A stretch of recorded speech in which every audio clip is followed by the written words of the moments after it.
Greg, what's going on, man? How are you? Man, I'm doing fantastic. I had an amazing week, but I have to tell you, I'm so excited. I mean, to talk to our next guest, one of my favorite songs is Superman, and I can't wait to talk about that. 100 Years isn't bad either. And if you like Battle for Everything, well, that's a cool one. But So, yeah, absolutely. And that's why we have John Ondrasik on the show, Five for Fighting. How are you, John? And it's great to have you on the show. We got to chat back a little bit about music and being in Pittsburgh the one time, but now you have the big tour coming, and Greg has his first question. well, cool. Well, hey, John, thanks so much for joining us. You know, did you always want to be a musician? I always wanted to ask you that. Yeah, good to be with you guys. Yeah, thanks for the kind words, Greg. Yeah, my mom was a piano teacher. My dad was an astrophysicist. So I had this kind of mixed brain of music and engineering. And, kind of grew up. My mom started me at the piano very young. And she was wise. When I was 13 and wanted to go ride my skateboard and chase girls, she let me quit practicing. But I had the fundamentals of the piano. And I loved Freddie Mercury. I loved the Beatles. I loved Billy and Elton, of course. So I just started writing songs, and it was my passion. And I've been incredibly blessed, to do this, for the last, 25 years. And it certainly was a grind for me. I'm one of those 15-year overnight success stories. But yeah, Superman kind of, kind of gave me that break. And to be able to still have those songs in 100 years and folks sing them back to me, I think is kind of the blessing that any singer-songwriter would ask for. Absolutely. And you think about it, how important your fans are to you of the success, right? Tell us about how much you love your fans. Well, of course. I mean, when you live the dream, it's great to write songs, but singing them into your closet and have your family tell you how good you are, that only goes so far. But yeah, I mean, to have songs that kind of stand the test of time and to find, frankly, a new generation of fans. There are people that come to my show, kids come who were not born when I wrote, Superman, or there's people that were, teenagers, and when 100 Years came out, who are now in the second verse talking about their families and their midlife crisis that I write about in the song. So the fact that, new generations continue to find the music also is, humbling and satisfying. Well, that's great. How did you form Five for Fighting, and how did you come up with that name? Well, it's interesting. It was the late 90s. It was the age of Lilith Fair band, boy bands, grunge music. The male singer-songwriter was not on the radio. It wasn't 1977. And I'd made my first record, and the record company came to me and said, "Hey, John, we need a band name." I'm like, what? And they're like, "Yeah, we need a band name. Nobody can pronounce your last name. It's the late 90s." And I just come from an LA Kings hockey game. Of course, all of you guys in Pittsburgh are huge hockey fans, and just coming off the Florida Panthers kind of surviving the Stanley Cup final. But so I'd come from a hockey game, and you guys remember, hockey fans, a guy named Marty McSorley, who was Wayne Gretzky's bodyguard, and a guy named Bob Probert, who was this big fighter, and they got in a couple fights. And of course, in hockey, you get five for fighting. So when they said we need a band name, I sarcastically spit out, "All right, guys, how about Five for Fighting?" Expecting them to hate it. And they're like, "We love it." I'm like, "What are you talking about? It sounds like I should be opening for Metallica. There's not five guys." And they're like, "We're going with Five for Fighting." And 25 years later, there may be a disconnect between the guy that writes the songs and the band name, but I get a free hockey ticket in every town, and that's certainly worth it. So I bet you also probably wrestlers like you too, right? For the name. There you Of go. course. Yeah, yeah. The nice thing about Fight for Fighting for me is I've gotten to play some of the biggest sporting events in the world. Daytona 500, Monday Night Football, All-Star games, Kings Ducks outdoor game at Dodger Stadium, where I grew up, catching, fly balls and in the bleachers for batting practice. So, and the ironic thing is, John Ondrasik probably doesn't play those events, but Fight for Fighting, that kind of has given the permission to play some of these events. So it's worked out great. And as I said, I'm a huge hockey fan. And I'm still fighting the good fight, I think. So John, do I understand it correctly that you have a passion to get students involved in music? If so, tell me about that. Yeah, we actually just wrapped up a national contest called the Music Matters Challenge. We talked about my mom, and when LA Unified cut music funding in Los Angeles, she came in, volunteered, put on full musicals. I was Tony in West Side Story. Take that for what it is, whether it's talent or mommy's little boy. But 50 years later, those kids talk about what a transformative experience for that was, whether they went into music or not. And 4 million kids in America don't have music teachers. So we just completed this challenge where we're going to provide a music teacher for a school in need for 3 years. And it's a long-term project. It's called Let Music Fill My World. And our goal is to have a music teacher in every school. It's so critical for kids. It's not extracurricular. I've seen that firsthand. I think for those of us who had music teachers, we know that. So that's a big passion for me. Wow. And it's just because it's something that they can't cut funding for the arts. And it's interesting now with, I heard the whole move from STEM to STEAM, or they're never going to say STEM anymore. I just listened to that last night. Is that true? So they're adding the arts to at least that part to at least go to the push that we're going to utilize the arts, at least in education more. So that's good. Right. I hope so. I mean, a lot of it is talk. Some of these folks think a music teacher is supplying a music teacher for 2 weeks out of the semester. Obviously, as you said, if you look at the data, the metrics, when kids have music, especially early in elementary school, they do better in math, in science. They're socially better adjusted to be able to, have a discipline and work with other people and express themselves. Two things, especially in low-income communities, keep kids out of trouble. Sports, we know. Music is the other one. It allows them to express themselves, have a passion. So yeah, it's critical, and we have a lot of fun doing it. I wrote a song with some Chicago inner city kids called Let Music Fill My World, and they wrote the whole lyric, and now the whole world's singing their song. So it's amazing. That's amazing. I do love that. So when you started out, you told us about how you got the name, and what was your hopes for the group then? How do you see that looking back now, and where are you headed?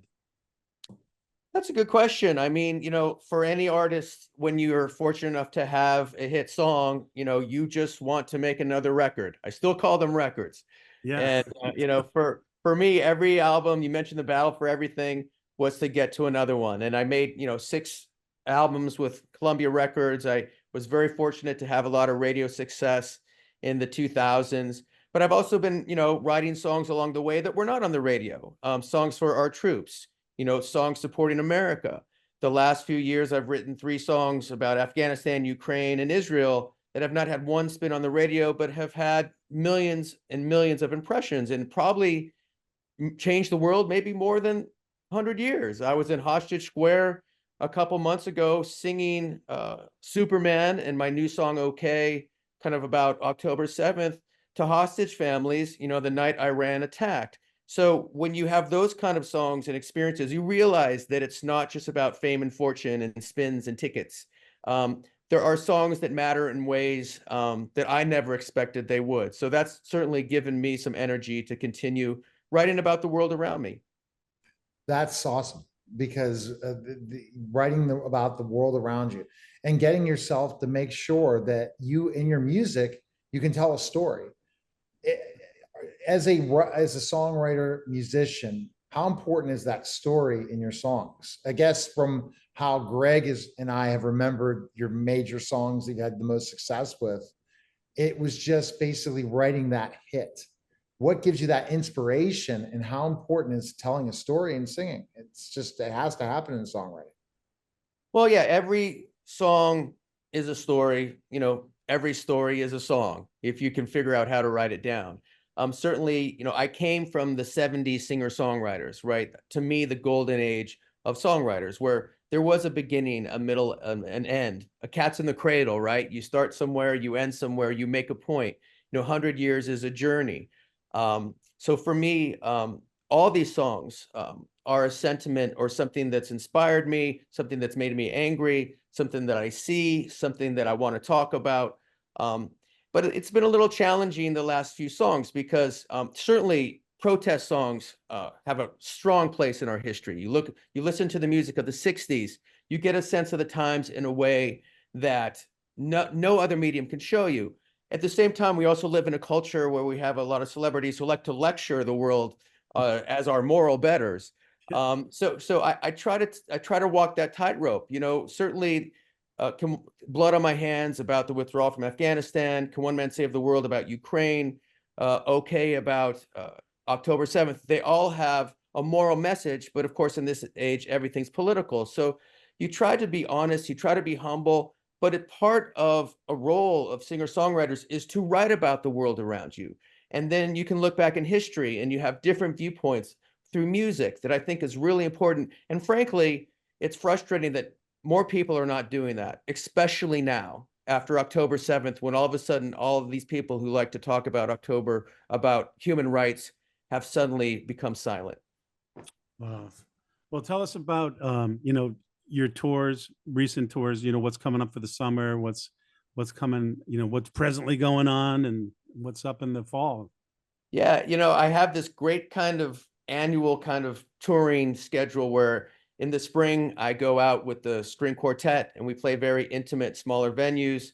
We had a great show in Pittsburgh this year. It's always fun. We always talk about sports. We always talk about Mario Lemieux. We always talk about Sidney Crosby. Of course, you got Russell Wilson. So half the show's about, talking to Steeler fans. And then during the summer, we go out the rock band. And so we're touring all summer with the rock band, my buddies, for 20 years and playing larger venues. And then in the fall again, we'll do a string quartet tour again. So it's just a blast. We have so much fun. It's a family show. I tell everybody, don't worry about bringing your kids, bring the kids, bring the grandparents. So yeah, we'll be in the bus all the summer. We'll be with the quartet during the spring. And we have a couple, surprises, some concerts we're trying to put together on college campuses as well. That there's some kids there who I think need to hear some different viewpoints. So we were at MIT. I was there with Mattis Yahoo a month or so ago, singing for the kids. Nobody's wearing masks. We're smiling. We're having fun. So we'll be doing some of that as well. So that's why you have the formula up there, right? If you're with MIT, you're working on you have that formula on the whiteboard. Now, what do you like better? Touring with your band or touring with the quartet? Same. It's kind of like, what song of yours is your favorite song? It's like the nice thing is it keeps it fresh, right? Tomorrow I'll be doing a keynote solo by myself. I'll do some solo shows. So I think, if you only did one thing all the time, look, it's amazing, but it kind of becomes a grind. So to go back and forth from very intimate shows where you can tell stories, it's pin drop, and then go to, thousands of people outside on a summer night, singing, dancing, having fun. It keeps it all fresh. And I'm so blessed to play with some of the best musicians in the world. Most of my string quartet players play on Broadway. The guys in Five for Fighting are in world-class bands, and we all come together for the summer. They're all superstars. So just to go out with them, not only is it great playing music, but it's really kind of like your second families. And it's like being in a locker room, right? It's just fun every day. All right. So Greg has this question that he asks all the celebrities. It's one that kind of wake us up in so many ways because you have to really think about it. But again, you have your formula on the board, so you're good. Good, Greg, your question. I mean, you heard about his pedigree, right? Music and then it's physics and pretty crazy. Well, anyway, John, thank you so much. Tell me, what do you feel is the most important thing in life you've ever learned? Yeah, that is a deep question. If you want to go back to Superman, what's the theme of Superman? It's not easy to be me. And certainly as a young man hitting his head on the wall of the music business, it was not easy to be me. But then when you kind of go out into the world and you meet our troops and their families, and you meet people with real problems. I work a lot with ALS and victims. When you go to Israel and you sit across the table from hostage families, you realize that most of us we have problems, but they're small problems. So to me, what I keep trying to remind myself, and sometimes it's not easy, but I think that the key to happiness is being grateful for what we do have. Sometimes it's not always good. Sometimes life can be tragic, but if you have gratitude for what you do have and you recognize that, it puts things in perspective. So that's kind of what I've learned and what I keep trying to tell myself as we kind of go into this very uncertain time. I also remind myself that I live in the best country that's ever existed on the planet. And we have freedom to talk about these, these situations and these arguments and these world events. So I think that's something, especially coming up on 4th of July, that is also important to recognize. Amen. All right. Well, we appreciate it. Best place people can get tickets right now, John. Where can they go? FightForFighting.com. Click on tour page. It's all there. Fight for Fighting Music on Instagram. John Ondrasik on Twitter. We're all there. Hope to see everybody this summer. And very interested to see what your Steelers do next year. So, So what are you a fan? Who's your team? we lost. I'm an LA guy, so we lost the Rams forever. So I kind of pick players. I got to say, I'm not just saying this. I've always been a Steelers fan. I like how they play, but I'm a Rams fan, and we have a great quarterback. We have a great coach, and we wrapped up the Stanley Cup. Now we have this long wait until football starts. So as far as I'm concerned, it could start tomorrow, but it should be a fun. And we got Harbaugh now in California, so it'll be interesting what he does with the Chargers. So I don't know if this is going to be the right move. Okay, for the Steelers, I don't know. I know it's going to be interesting.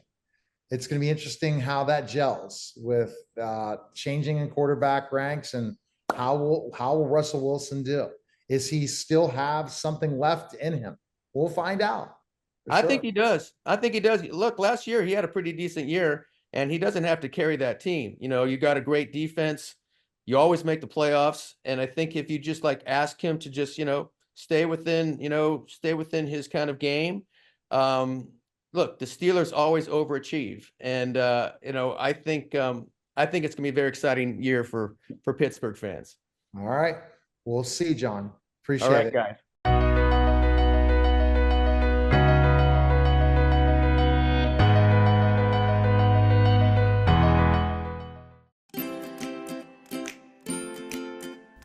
Let's Talk Tail Waggers reminds you that paws get hot too. Temperatures above 85 degrees can be dangerous for your animal. At that temperature, pavement and asphalt can register as high as 140 degrees. That heat can damage your pup's paws. There are many ways you can keep your dog safe in hot weather. Avoid walking in the afternoon. Try to walk your pup early in the morning or later in the evening. And if you have to go out in the afternoon, stick to shorter walks when the temperatures rise. Touch the pavement with the back of your hand. If it's too hot after 5 seconds, then it's too hot for your dog. Don't let your dog stop and stand on hot pavement. Make sure to keep them moving, and buy doggy booties for hot weather if you feel that's necessary.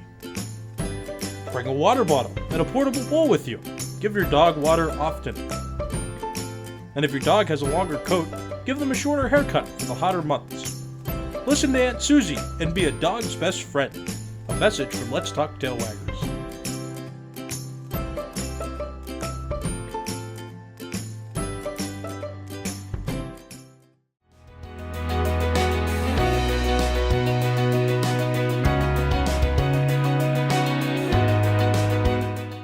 Excited to welcome to the program New York Times best-selling author Steve Berry. Steve, thanks for stopping on, man. And you crank out books like it's next week, man. How does that happen?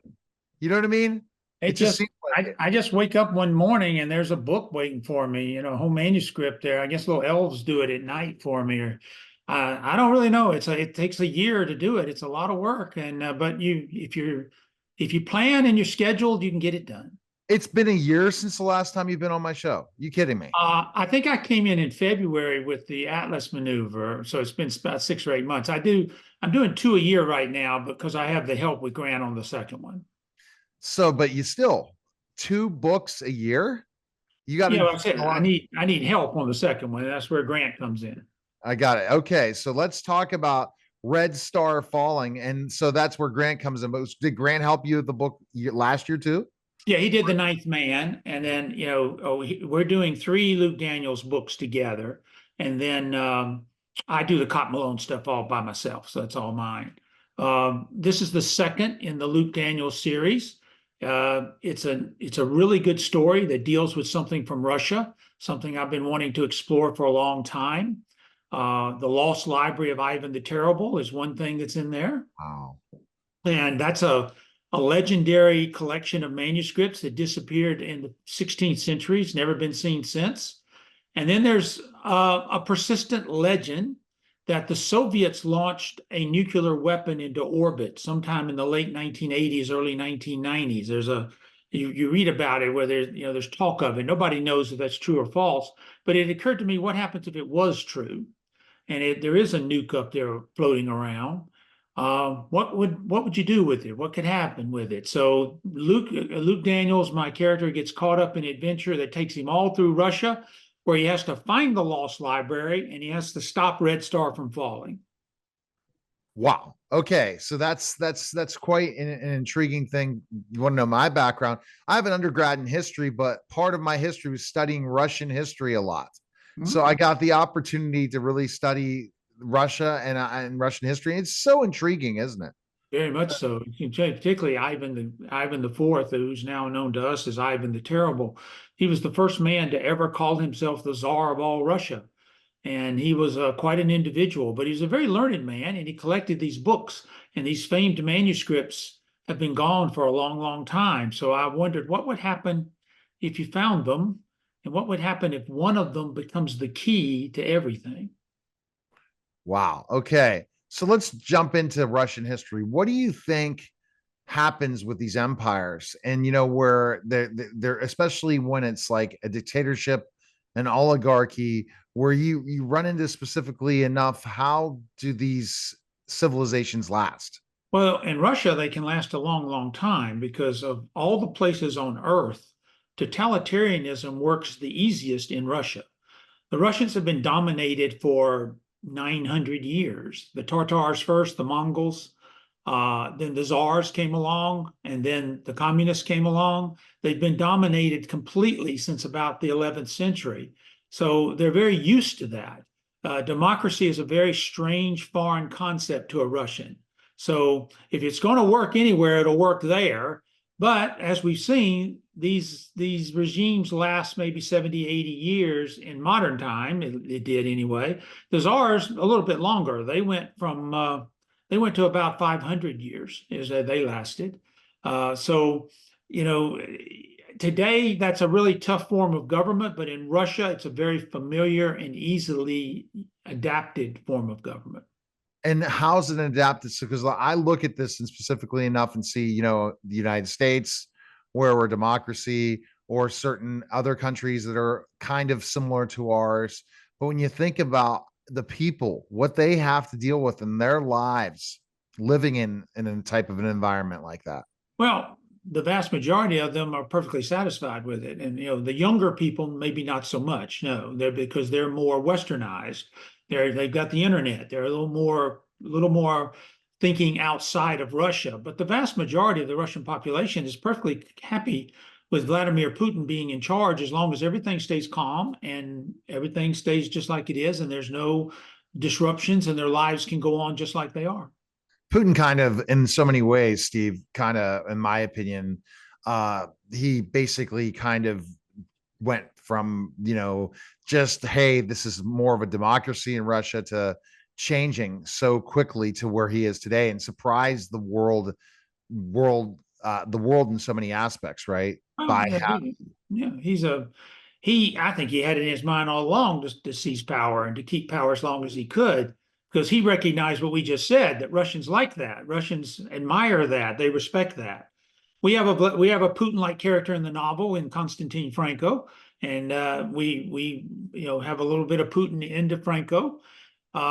This novel, though, is not about a nuke going around the earth and falling on Washington, D.C., or terrorists or anything like that. There's a twist to this novel. There's a twist to that nuke being in orbit up there.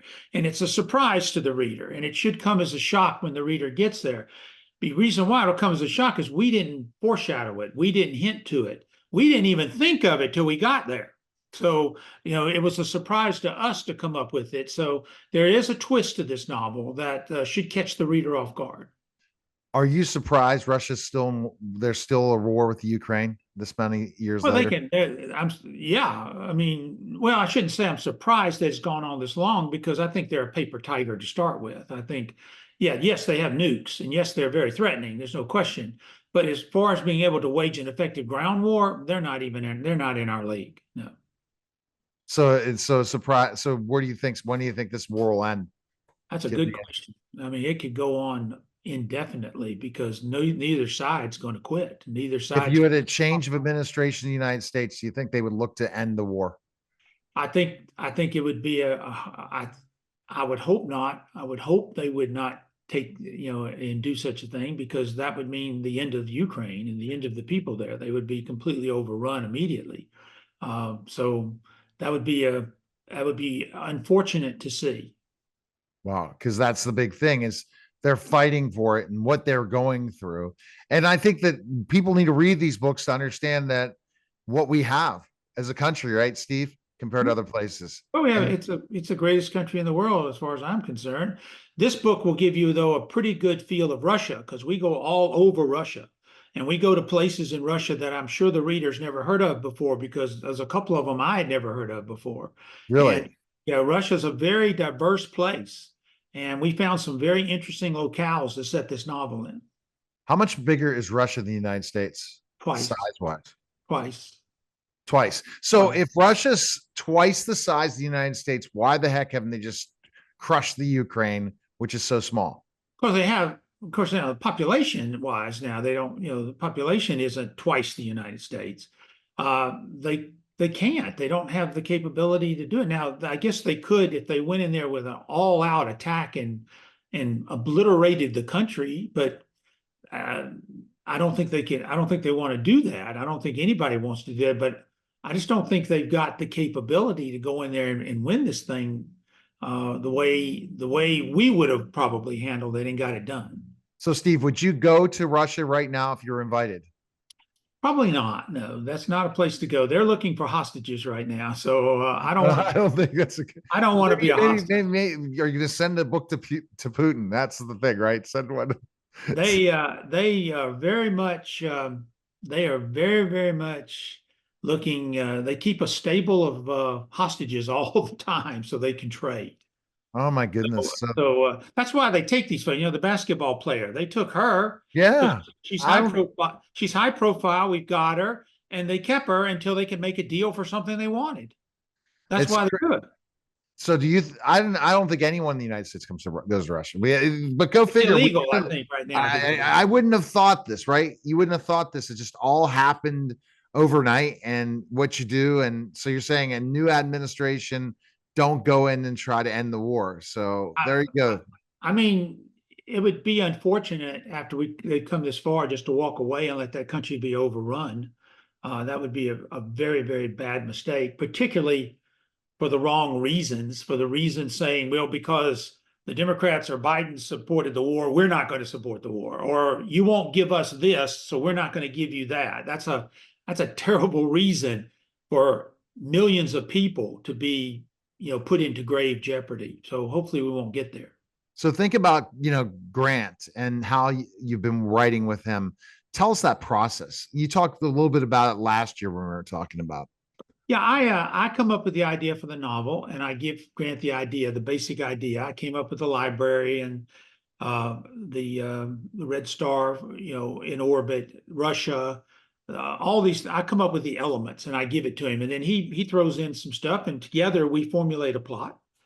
He then takes that and writes a first draft from the novel, and we go over how that draft should be, but he's not bound by that. He can pretty much do whatever he wants to. And I tell him to write the book, just write the book. Don't worry about trying to write like me. Don't try to worry about getting everything with Luke correct. Just write it. Then when he's done, he gives me the manuscript. And I take about 6 to 8 weeks and I rewrite the manuscript. And I rewrite it and I put it into my voice and I fix all the characterization so it's consistent with my other books. And that's how we get a novel. So it's truly a cooperative and a joint effort. And then how important are your editors? This is something, as I've worked with a lot of self-published authors, and I have a self-publishing company that I do as well. And what do you think about how important is the editing team and everyone that's part of it, the cover, all of it? It's so important in the Oh, book. you need everybody at a publishing house. You have to have your editor, you have to have the copy editor, very important copy editor, the editor. You have to have your publicist, you have to have your marketing people, you have to have production that puts the book in, makes it look like a book, the cover artist who takes your ideas for the cover. It's totally a team effort. The whole thing's, there's no I here. It's all team. So what tips would you give to self-published authors that want to try to sell books? This is an interesting point, right? Because you have everything in place when it comes to your novels and getting them out. Well, the great part is they can hire all of this. All of this exists out there. There are copy editors, there are cover artists, all these people are out there. You can hire these services. Now, are they good or bad? I don't know, but there are good editors out there you can hire. There are good copy artists, copy editors out there you can hire. It's expensive though. I mean, the point is you got to spend a lot of money. And if you go, you spend a lot of money to make a lot of money. That's the bottom line. You really have to do it, and you have to spend the money. Unfortunately, today, most self-published books, they do not spend the money on that stuff, and their books really are not, they're not really ready to be published, but they are published anyway. And did you ever self-publish, Steve? I've forgotten our conversation. No, Never. But you worked really hard. It didn't exist when I was breaking in. But then you look back and say, like, yeah, there are some successful self-published authors, and especially depending on the genre. But I still think the published game is a game that's a very interesting thing to get, get that agent, get the contract, write the book, and it becomes your thing. And you hit the gold with you becoming a New York Times bestselling author. And now this is your deal, right? And it's a lot of fun. For every book that gets picked up and makes it big in self-publishing, there are thousands that don't. So the odds are very slim. And those books get picked up for one reason and one reason only: a terrific story. They have a terrific story. And they get picked up and they get done and they become a big deal because it's just a really good story. And you're very happy with your publishing house, right? Oh, yeah. Great. Wow. In good shape. I owe them more books, so I work for them until 2027. Yeah. Oh my goodness. Wow. And then you right. And you said also you have certain books that could be potential movies or TV series. All of them could be. And there's still a lot of talk about turning Cotton Malone to the big screen. But again, a lot of talk. We haven't seen anything yet. We'll see. Yeah, but remember, it's starting to come back, right? Needing content like crazy. I hope so. I think my content would be super for a streaming series. I think it's perfect for it. The Indiana Jones series is basically over, and this would be a good, worthy successor to Indiana Jones. And you just got to keep plugging away, right? Yep. That's the job of anyone who's a creator. Just keep creating. Or you be in the right place at the right time with the right story. So you think it's almost like hitting the lottery in a lot of ways to get. Oh God, yeah. Once you put in the hard work, it's luck. As Bobby Jones, the great golfer, once said, the harder he practiced, the luckier he got. And that's exactly what writing is, same way. And you believe hard work is one of the cornerstones of success. It's the only cornerstone for success. And then you have to have an element of luck. And the harder you work, that's the element and the creativity, because how much do you think you've improved in a writer since you first wrote your first book? 1000%. If you read The Amber Room, my first published novel, and you read this book that just came out, Red Star Falling, you will notice a big difference in the style. You'll notice that I'm writing tighter, cleaner, smoother. You get better as you go. You never get great at it. You never get perfect at it. You just get a little bit better at it every day. So define what you need to put in the table versus the rest of the team as a writer. What do you think it is? Because writing is like, I'm a very creative person, but I'm definitely not an editor at all. I'm terrible. I need an editor for anything. When I wrote my papers or anything, I always had people look them over before turning in my research papers. But when you talk about writing, what does it take to be a successful writer? Well, you have to write. That's number one thing. You have to write. You have to sit down every day. You have to write every day. You got to study your genre so you know what you're doing in your genre, and you have to keep writing, and then you have to keep writing some more, and you have to teach yourself the craft of writing. No one can teach you how to write. There's no such thing as a writing teacher, but there are people that can teach you how to teach yourself how to write. And that's what you got to learn how to do. And I did learn that over a 12-year period. I learned how to teach myself the craft of writing. I learned how to self-edit. I learned how to polish up a manuscript. No one is harder on me than me. I'm harder on me than anybody is. So I'm very meticulous about things. And that came from those 12 years of learning the craft of writing. Do you think your hard work as an attorney also comes into it in so A many little ways? bit, because you learn to compartmentalize. I mean, I had 150 clients at any one all the time. So Wow. you learn how to organize those. It's very similar to characters and plot lines and chapters in a book. You learn how to organize those things. So practicing law and time management taught me a lot. Because a lot of people can't manage their time, so they're not going to be able to write, right? Correct. Because That's exactly right. Because especially because you're writing at home, you're not writing in an office. Sometimes some people have offices. How many have offices versus writing at home? Oh, most people write at home. I mean, but when you work at home, you have to have a discipline. You've got to sit yourself down. You've got to work. I mean, it's not playtime, and you've got to get it done. The number one job of a commercial fiction writer is to turn their manuscript in on time.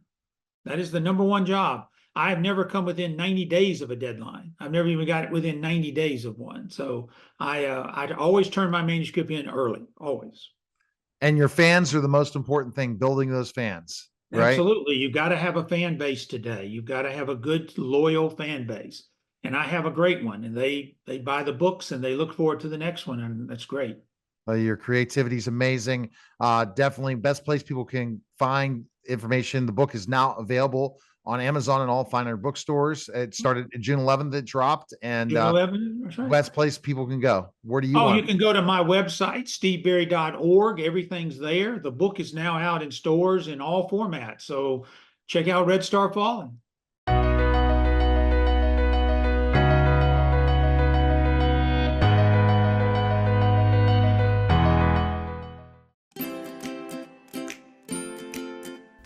Let's Talk Tail Waggers reminds you that paws get hot too. Temperatures above 85 degrees can be dangerous for your animal. At that temperature, pavement and asphalt can register as high as 140 degrees. That heat can damage your pup's paws. There are many ways you can keep your dog safe in hot weather. Avoid walking in the afternoon. Try to walk your pup early in the morning or later in the evening. And if you have to go out in the afternoon, stick to shorter walks when the temperatures rise. Touch the pavement with the back of your hand. If it's too hot after 5 seconds, then it's too hot for your dog. Don't let your dog stop and stand on hot pavement. Make sure to keep them moving, and buy doggy booties for hot weather if you feel that's necessary. Bring a water bottle and a portable bowl with you. Give your dog water often. And if your dog has a longer coat, give them a shorter haircut for the hotter months. Listen to Aunt Susie and be a dog's best friend. A message from Let's Talk Tail Waggers.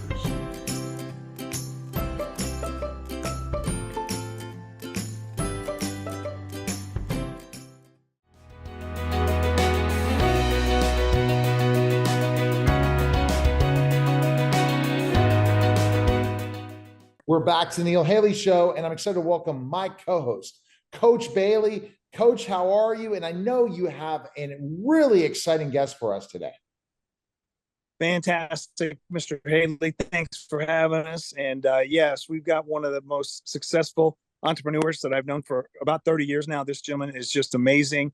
He's a key leader and teaching people how to travel the world for free and learn how to help them make passive, residual income. My special is this gentleman is one of my dearest friends from way back. And without any further ado, he's helped lots of people, loves to have fun, making a ton of money, and knows all the facts. With that said, Neil, Mr. Todd Strand.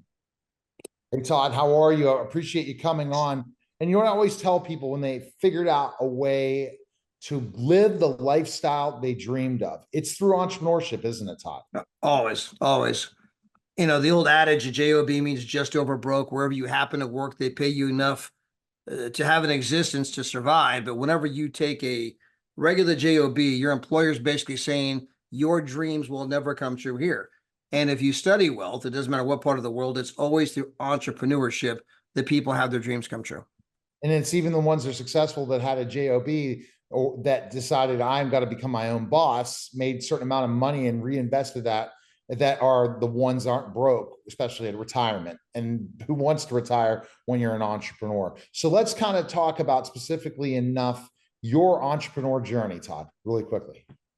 Well, I started when I was 13. I mean, I was a rich little kid and I had a lawn and landscape business. And when I was in high school, I had people that worked for me. I mean, hamburgers for everybody. When I got out of high school, I borrowed $100,000 from the Small Business Administration. When I was 19, we had 10 trucks on the road, 25 employees. We were the largest landscape and lawn care company in Champaign County. And there was my accountant of all people who introduced me to the direct selling industry. Fell in love with it and never looked back. And it's been one of the greatest things I've done in my entire life.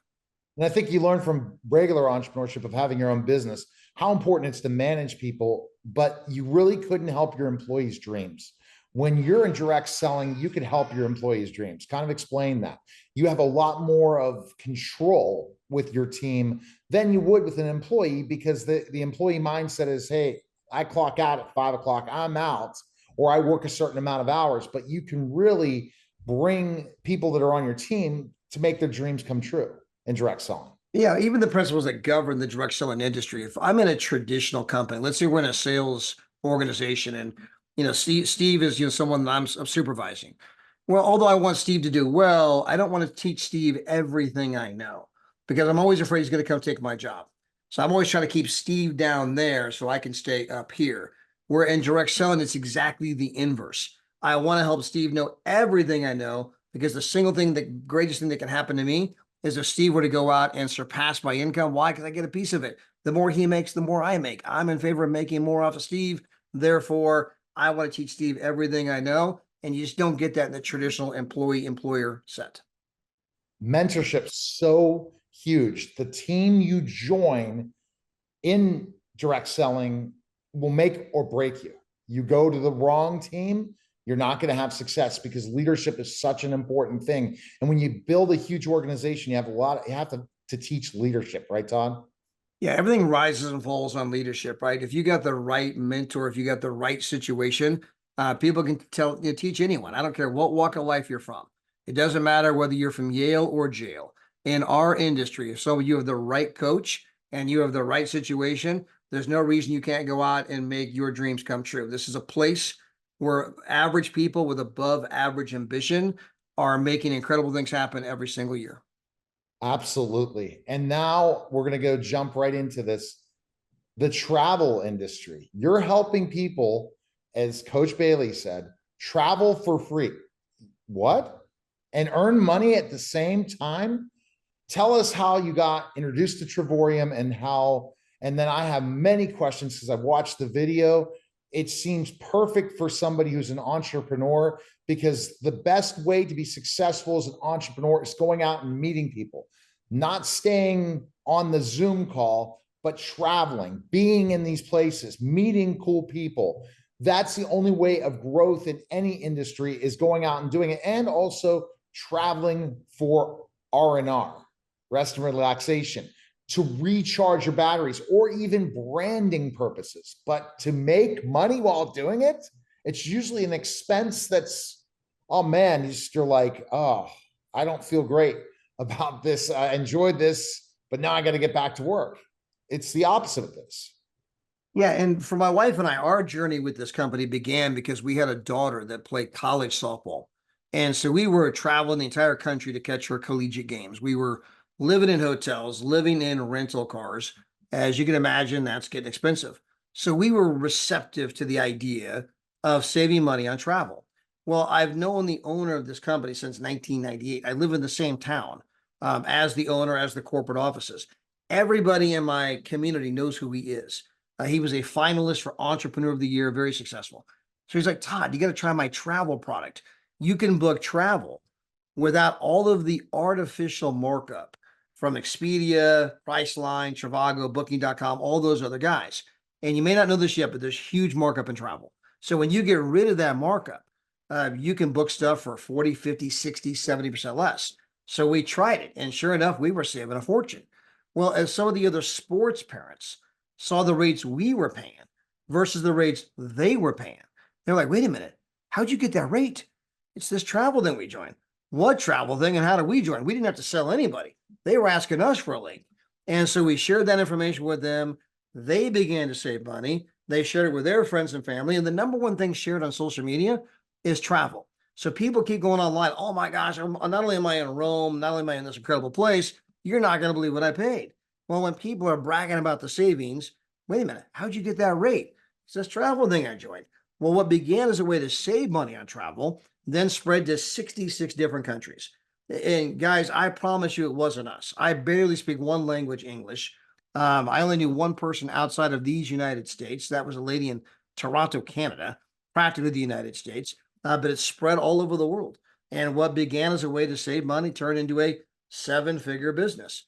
And with our company, not only can you get involved, maybe just to save money and travel, but if you refer 3 other people to the membership, you show 3 other people how they can legitimately save big time money on travel. At that moment, you are now earning more than you're spending. So your membership is no longer coming off your credit card, but the membership includes these travel points that you can turn in for 4- and 5-star vacations all over the world. We don't get to travel for free, but you get to travel for virtually free. I was just in Puerto Vallarta, Mexico. We were at an all-inclusive resort, oceanfront room, all the food, all the drinks, everything included.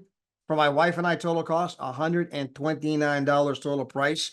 We were in Dubai, not but 7 weeks ago. We were at a 5-star property, breakfast included, oceanfront, $49. I mean, these kinds of trips all over the world for virtually nothing, all because we told 3 other people how to do the one thing they've always dreamed of doing at a price they never knew was possible.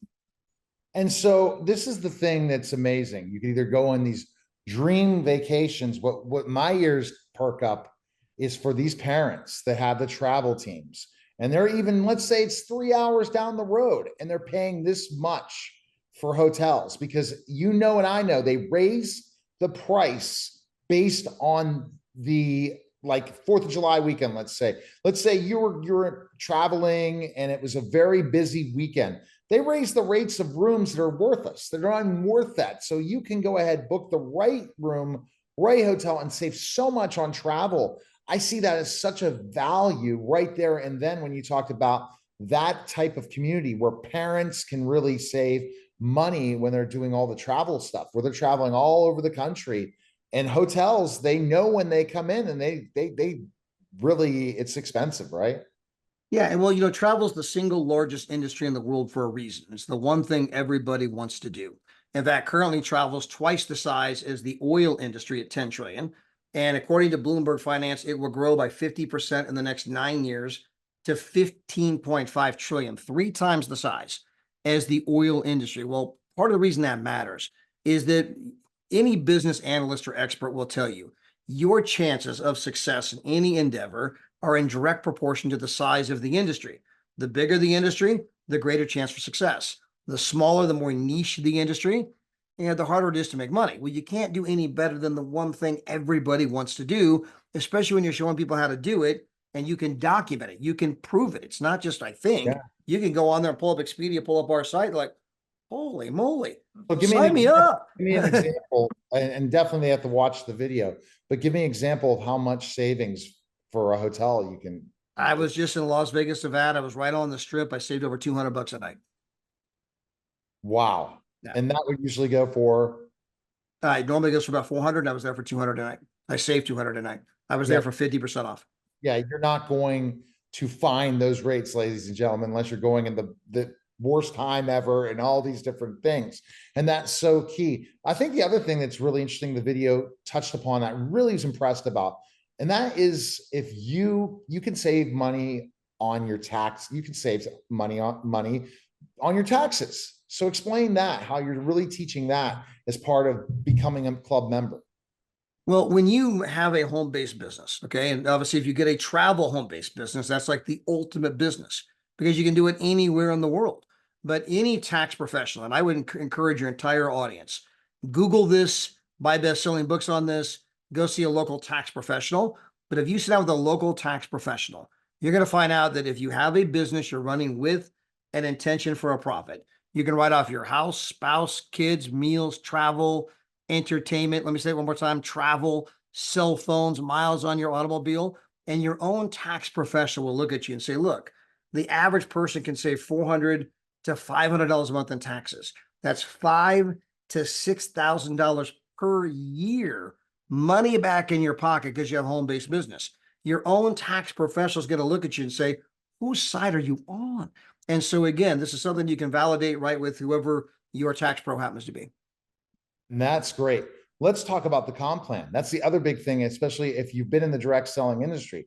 It's not difficult to earn money in this, right? A lot of direct selling, you've got to really hustle to make your first money, but this is a little different, right? Yeah, we have a very accelerated payout. I mean, with a tiny team, you can make incredible money. We got people in their second year that are going to earn over 500,000 in income with our company because we're extraordinary product and extraordinary response to our product. When you have a product that truly works and something that people want, it can spread like wildfire and create, incredible amounts of money that just like, oh my gosh. I mean, but that's true of anything. I mean, when Microsoft came out, it exploded. When you got something that people really, really want, there's a lot of money. But going back to the direct selling industry, we have this very accelerated payout at the beginning. So it just doesn't take a lot of people to get to a meaningful piece of income, call it a couple thousand a month, or very many people to get to 10 to 12,000 per month. I mean, we got people in our company that have done that in 4 months. Some people got to 10 to 12 grand a month in 5 months, some in 6 months, some in 9 months, some in 10 months. Some have never done it. I mean, I don't know you, I don't know your mix of skills. What I do know is that if, some people are doing it in 4 months, 5 months, 6 months, it's clearly something highly doable. And for those that are hungry, I believe that if you set your mind to it, there's no doubt you will do it. And you think about it, the people also, I love when you talked about travel clubs, travel teams, and how parents are spending so much on travel that way. Think about the ones that go to all the events, right? They go to the events for their business. They're going to, Tony Robbins events. They're going to all these different things, or they have to go to these other types of business conventions. They could save money on their travel. They know they have to in their business to travel. Now saving that money it's a no-brainer for a coach, because coaches are literally always constantly traveling, especially to other events, learning from other gurus, different things. That's an opportunity. And then also if they're trying to build some masterminds where they can have an event in that specific region, you could save money by having everyone that you're coaching to join as well. And you're getting an upsell type of an opportunity. So if you're a coach, you're a speaker, you're an entrepreneur that constantly has to be on the go and travel, it's a no-brainer. Unequivocally. I mean, again, you're going to save a fortune. I mean, I tell people, if you're someone who travels once every 2 years and you have no desire to travel more often, you have no desire to make money, you're better off at Expedia. But if you travel once a year, or would like to travel more often, or you're looking to make money, unequivocally, not if not maybe, you're going to save a fortune with our company. And we have tons of coaches, tons, because they travel all the time. They're with our company because they can get rooms for 50% off, sometimes 70, sometimes only 30, occasionally 15%. But I mean, they're saving big time money, a lot more than what the membership costs. And like I told you before, the way the hotel industry's begun, that if it's a hot, there's a Steeler game in downtown Pittsburgh, they're going to raise the prices of the hotels to a level that you can't imagine. So that's why having something like this, or you end up going at a time when you're like, well, I have to be here, but oh my gosh, the costs are extraordinary. But then you're creating in business while still being able to go out and do your thing, because travel has become so expensive, for sure. Not a problem. Yeah. So, by the way, just for your audience, part of the reason travel is so expensive is that most of your audience may not know this, but 2 companies control the entire space. 2 companies own every single travel site you can think of. So you're going from one travel site to the next, to the next, to the next, believing that you're price shopping. They go to great lengths to make you believe you're price shopping. They'll have different logos, different features, but they're all owned by the same 2 companies. And you're going from site to site to site. And they're literally sitting back laughing, going, I wonder who they're going to choose. Because the money comes to the same place no matter who you choose.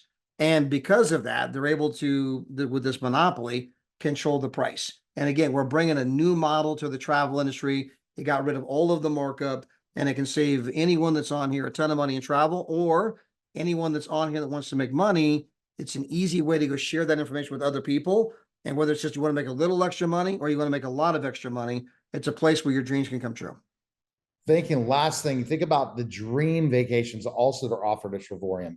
The ones to get to travel the world, like you talked about, Dubai. You talk about specifically ones that you wish you could travel on, that you don't know what hotels to go to and all that stuff. This is where these dream trips come, and those are opportunities through credits. So I think the best way people need to do is, Todd, send them right now to where they can go find more information, especially they watch this video and want to go ahead and be interested in signing up for the travel for Trevorium. Where can they go?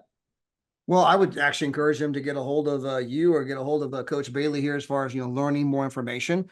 We have all of the videos that you can learn about our company. We do live pricing demonstrations where we open up Expedia. We open up our site side by side. It's not even close.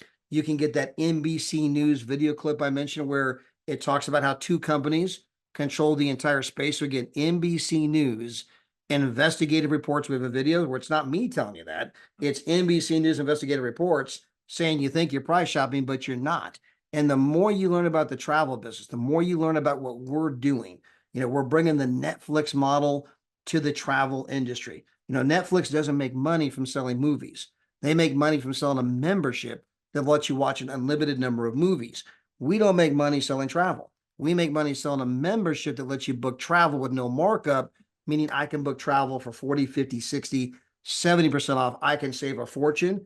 Consumers love it. It's spreading like wildfire. And guys, the only thing we're missing is you. All right, Todd, we appreciate it. Thanks for coming on. I know you're going to have you come back on my show again. Thanks again.